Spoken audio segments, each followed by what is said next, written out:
স্থানীয় সময় রোববার দুপুরে যুক্তরাষ্ট্রের ফ্লোরিডা অঙ্গরাজ্যে ব্যক্তিগত গলফ মাঠে খেলছিলেন ট্রাম্প। ঠিক সে সময় গুলির শব্দে ভারী হয়ে ওঠে পাম বিচের আকাশ। তাড়াহুড়ো করে ট্রাম্পকে নিয়ে যাওয়া হয় নিরাপদ স্থানে। এই ঘটনায় কোনো হতাহতের খবর পাওয়া না গেলেও আবারও ট্রাম্পের আশপাশে গোলাগুলির ঘটনায় নড়েচড়ে বসেছে মার্কিন কেন্দ্রীয় তদন্ত সংস্থা FBI। ঘটনার পরপরই অভিযুক্তকে ধরতে অভিযানে নামে তারা। আইনশৃঙ্খলা রক্ষাকারী বাহিনীর কর্মকর্তারা জানান, গলফ মাঠের কাছে ঝোপঝাড়ের মধ্যে ছিলেন ওই বন্দুকধারী।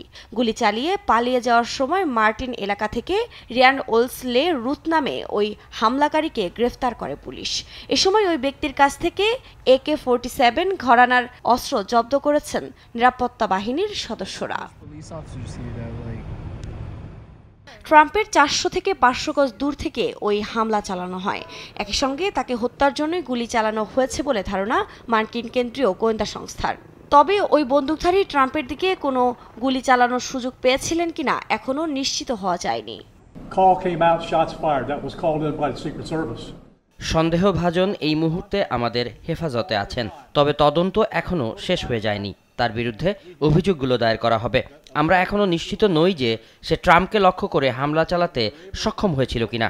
সবকিছু বিবেচনায় মনে হচ্ছে সাবেক প্রেসিডেন্টকে হত্যার চেষ্টা হয়েছে।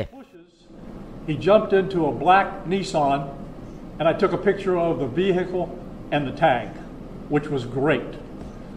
So we had that information. Our real-time crime center put it out to the license plate readers. And we were able to get a hit on that vehicle on I-95 as it was headed into Martin County. We got a hold of Martin County Sheriff's Office, alerted them, and they spotted the vehicle and pulled it over and detained the guy. After that, we took the the witness that witnessed the incident, flew him up there, and he identified as the person that he saw. এদিকে হামলার পর Trump সুস্থ আছেন বলে জানিয়েছেন তার running mate JD Vance. এর মধ্যেই হামলার ঘটনায় নিন্দা জানিয়েছেন মার্কিন প্রেসিডেন্ট জো বাইডেন, মার্কিন প্রেসিডেন্ট পদপ্রার্থী কামালা হ্যারিস ও তার রানিং মেট সহ অনেক আইন প্রণেতা।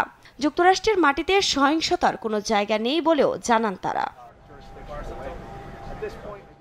এর আগে 13 জুলাই পেনসিলভানিয়ার বাটলারে নির্বাচনী সমাবেশ মঞ্চে বক্তৃতা করার সময় ট্রাম্পের উপর গুলির ঘটনা ঘটে। এ সময় অল্পের জন্য বেঁচে যান ট্রাম্প, তবে গুলি তার কানে লাগে। এ ঘটনায় ব্যাপক সমালোচনার মধ্যে পড়ে মার্কিন কেন্দ্রীয় গোয়েন্দা সংস্থা। এর জেরে পদত্যাগ করতে হয়েছিল বাহিনীর প্রধানকে। এছাড়া অন্তত 5 জন সদস্যকে প্রশাসনিক ছুটিতে পাঠানো হয়।